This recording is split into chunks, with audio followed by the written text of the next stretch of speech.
Yeah, obviously a crazy game that ending. So, like, what was going through your mind as you're getting ready to kick that field goal, and then they tried icing you with that timeout? I mean, I've been in this situation before. Sam Houston, last year. I mean, I just got to put it through the uprights. Just kick the ball. Where does this rank for you as far as your kicks all time? Probably one of my best ones. Yeah. So, and being a local guy, being from NAC, like, how much does that add to it? Just, doing that, for your hometown too, not just your college, but your hometown. Means a lot to me. Yeah. Hmm. When the ball was going up and you saw it come down, what was your reaction? Like, as soon as it hit my foot, I knew it was going dead center. Just turned to the crowd. Were you any more nervous than you normally are for a field goal? I just treat it like it's the next kick. Kickers get a bad rap sometimes. We see it's always highlights of missed kicks and stuff like that. How does it feel to be the celebrated kicker? I mean, I don't think I could have done that without my snapper and holder chasing Max. Ask him. Oh, well, I'm just glad Xavier Gibson and Chris Campos are on our team. What an exciting game, an exciting finish. Just really pleased with our overall team in terms of finding a way to win a tough football game.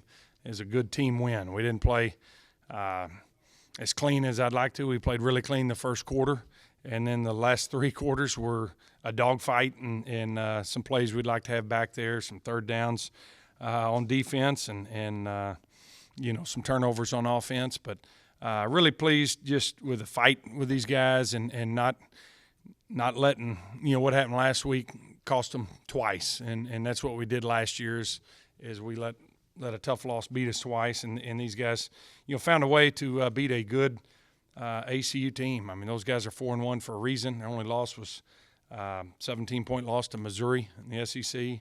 A lot of credit goes to Coach Patterson and his staff. He's got a great staff put together, and their team really, came in with a mission, and they played their tails off. And that's all I told them was, what a crazy ending. And November 19th is going to be something. We got some time in between there, and we got to get better.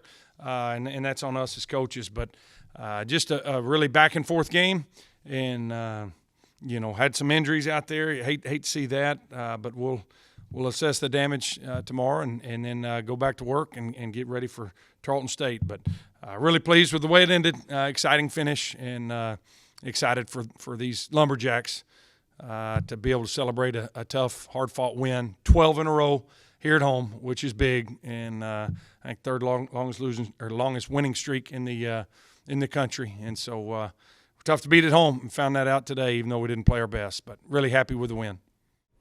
Coach, I'm guessing the game went exactly how you planned it, right?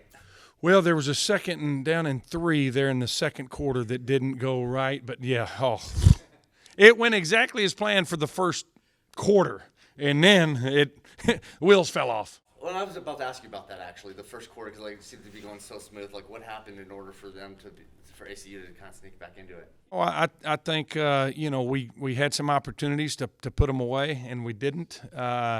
Defensively, we had a hard time from that point on getting off on third down. I think when you jump out on a team like that, sometimes you let your guard down, and I think that happened to us a little bit. Just to be honest with you, our players, our coaches, that starts with me, and you've got to maintain that level of intensity, for 60 minutes, and we've not done that this year. We've played good halves, we've played good quarters, we've been really good in moments, and that's where we've got to continue to get better to where we can play at a high level for 60 minutes in all three phases. And we didn't do that tonight, but football games are hard to win, and these guys found a way to win even when it looked bleak. I mean, I had a feeling there at the end with a minute and 10 seconds left that we were going to win that thing with a long field goal. I just didn't know there was going to be a tip ball interception and then 20 yards of offense and a missed field goal and a return and a penalty to get us to the point. But guys just kept fighting, and that's what you got to do. You got to play every play. Do you even try talking to Chris before that field goal, or you saying? Oh, absolutely. When they called timeout, that was right hash 51-yard line. And you weren't here last year, but that's the exact kick that we missed against Sam Houston in the Battle of Piney Woods last year. And I screwed that one up as a coach. There was a minute left in that game, and it was 4th and 2, and it was a timeout they had called, and we got, we talked ourselves into something as a coaching staff to go on a hard count. And so we went out there to win the Battle of the Piney Woods. We were going to go hard count and get a first down because they were coming hard. It was so loud you couldn't hear. And no one could hear the hard count. Our O-line wasn't even set. Our holder, Max, he didn't even have his hand up. And then we thought we were going to delay the game. We panicked at snapper and snapped it. And our snap to kick time was like 1.6. I mean, Chris buried that ball. It was a 65-yard kick. But the timing was off and it sent it right. And I hated that. I've beat myself up for that one. It was a coaching decision that was bad. It was the right call, but bad execution. And so back to your question, we went out, they called timeout. We went out there. I was like, guys, it's a game-winning kick. Right hash, 51-yard line. Y'all want to go on 2? And I mean, no. I was like, all right, let's just kick it, and bam, he just buried it. Like, we've seen him do that. We've ended practice with that kick probably 40 times since that one was missed there, Battle of Piney Woods last year. So I was happy for Chris to be able to do that. Yeah, for sure. Coach, a couple of things you talked about on Monday. You talked about from last week red zone opportunities, and then you also talked about some special teams, some misplays in that department. How good does it feel to look down at the stat sheet and see that you went 5 for 5 in the red zone tonight with scoring opportunities, and then to end the game on 2 big special teams plays with the return there and then the field goal that you talked about? And then 2 block punts. And your chances of winning, if you get a team that blocks a punt, when you have a block punt in a game, I mean, it's like 92% chance you're going to lose. And, I mean, we blocked 2 of them. And I'm like, God, what are the odds here? And it's a tie ball game.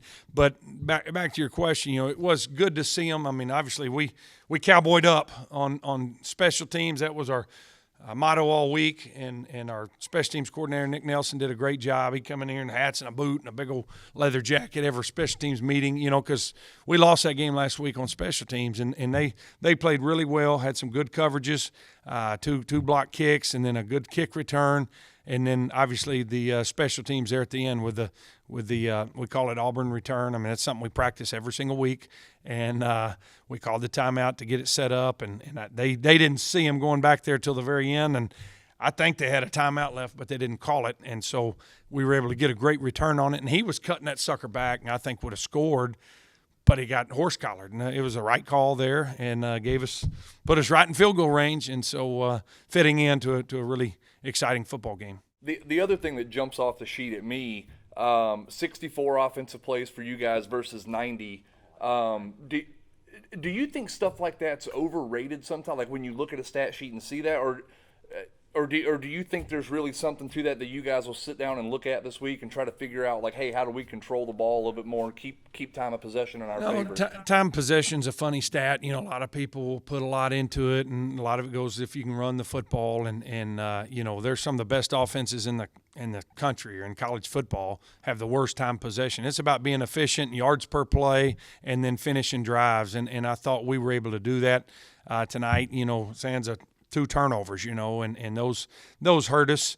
But, it happens, and you got to credit those guys for playing hard and playing well too. But when we were clicking, we were hard to stop, and that's where, even there in the first half, that penalty, we had a big 3rd down pickup, and we got called for, illegal touching, and, that's something we're in doubles. We've lined up that way probably 10,000 times since I've been here, and I guess we got a little tight, and we thought we checked off, and we didn't.